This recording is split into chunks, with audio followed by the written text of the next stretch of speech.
ಅದು ನಮಗೆ ಬರಬೇಕಾದದ್ದು. ಅಷ್ಟಕ್ಕೆ ನಾನು ದೇವಲೋಕಕ್ಕೆ ಮುತ್ತಿಗೆ ಹಾಕಿದೆ. ಇದು ನನ್ನ ತಪ್ಪಲ್ಲ. ಒಂದು ವೇಳೆ ನನ್ನ ದಾರಿಗೆ ನೀನು ಅಡ್ಡ ಬಂದೇ ಆದರೆ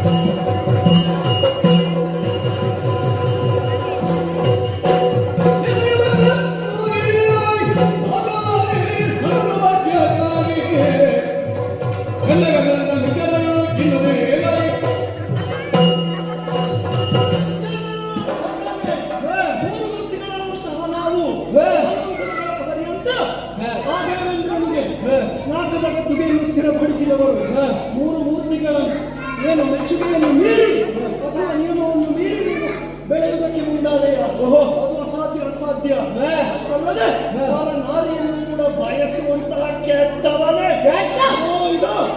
ಈ ಶೂಲದ ಆಘಾತಕ್ಕೆ ನೀನು ಒಳಗಾಗುತ್ತೀಯ.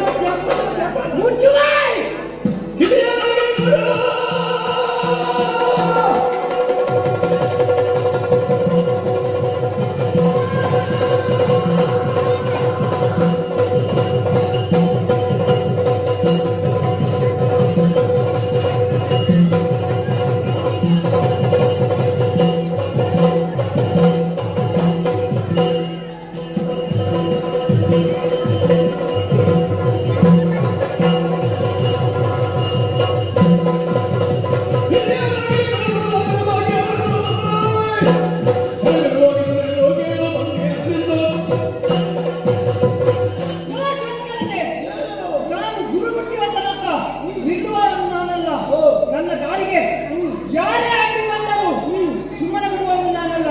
ಹೆಚ್ಚೇನು ನನ್ನ ಆರಾಧ್ಯ ದೇವನಾದ ನೀನು ಬಂದಿದ್ದೀಯ. ನಿನ್ನನ್ನು ಸುಮ್ಮನೆ ಬಿಡುವವನಲ್ಲ. ಸ್ವಲ್ಪ ನಿಲ್ಲಿಸು.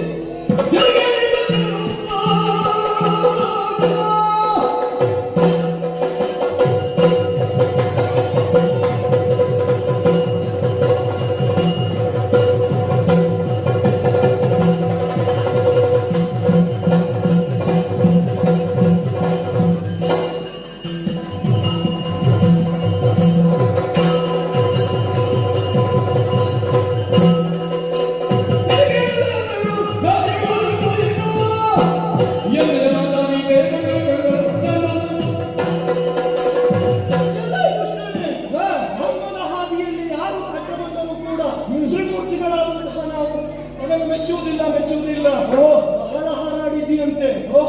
ಎದುರಲ್ಲಿ ಅರಕ್ಷಣಕ್ಕಾದ್ರೂ ನೀ ತಲೆ ತಿರುಗಿ ಬಿದ್ದೆಯಂತೆ. ಇಷ್ಟೆಲ್ಲ ಕಟ್ಟಿಕೊಂಡು ಹೀಗೆ ಹಾರಾಡಿದ್ರೆ ಮತ್ತೇನಾಗ್ತದೆ? ಈಗಾಗಲೇ ಹಾಗಾಗಿ ಇನ್ನು ಒಂದು ಹೆಜ್ಜೆ ಮುಂದಿಟ್ಟರೆ ನಮ್ಮ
ಸ್ವಾಮಿ, ಯಾವಾಗ ನಿಮ್ಮ ಶೂಲವು ನನ್ನ ಎದೆಯನ್ನು ತಿವಿಯಿತು ಆವಾಗಲೇ ನನ್ನ ತನವೆಲ್ಲ ಮುಖವೆಂದು ಹೋಯಿತು.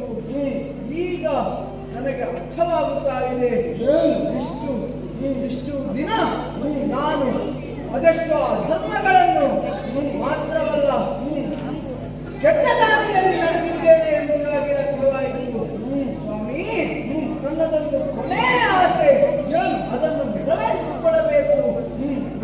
ಏನೆಂದರೆ, ನಾನು ನನಗೆ ಮೋಕ್ಷ ಕಲ್ಪಿಸಿದ ಮೇಲೆಯೂ ನಾನು ನಿಮ್ಮ ಜೊತೆಯಾಗಿರಬೇಕು, ನಿಮ್ಮ ಪಾದ ಸೇವೆಯನ್ನು ಮಾಡುತ್ತಲೇ ಇರಬೇಕು.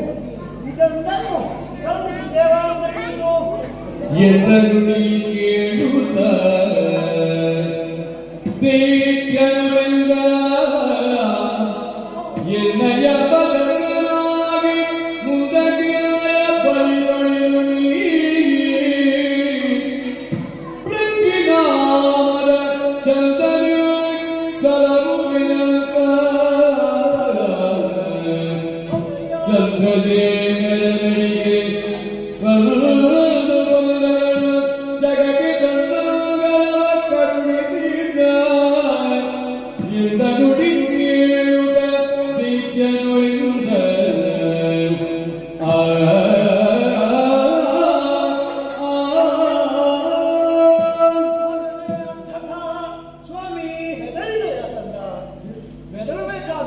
ಅಗತ್ಯವಿಲ್ಲ.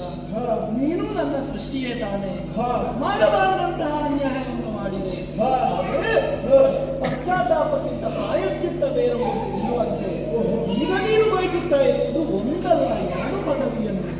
ಮೋಕ್ಷ ಪದವಿಯು ನಿನಗೆ ಬೇಕು, ಅದೇ ರೀತಿಯಲ್ಲಿ ನನ್ನ ಸುಂದರನಾಗಿ ಸದಾ ಇರುವಂತಹ ಭಾಗ್ಯವು ನಿನಗೆ ಬೇಕು. ಹೌದು ಸ್ವಾಮಿ. ಅದಕ್ಕಾಗಿ ಕಂದ ಭಯಪಡಬೇಕಾದಂತಹ ಅಗತ್ಯವಿಲ್ಲ, ಬೇಸರಿಸಬೇಕಾದಂತಹ ಅಗತ್ಯವಿಲ್ಲ.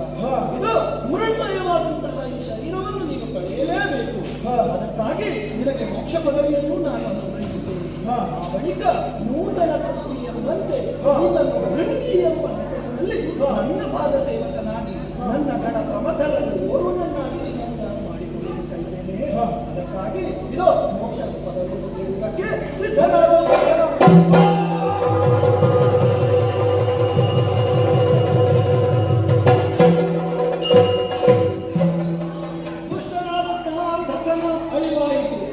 ಅಲ್ಲಿಗೆ ನನ್ನ ಪುರದಲ್ಲಿದ್ದಂತಹ ಶಚಿಯನ್ನು ಮರಳಿ ದೇವೇಂದ್ರನ ವಶಕ್ಕೆ ನಾನು ಒಪ್ಪಿಸಿದ್ದೇನೆ.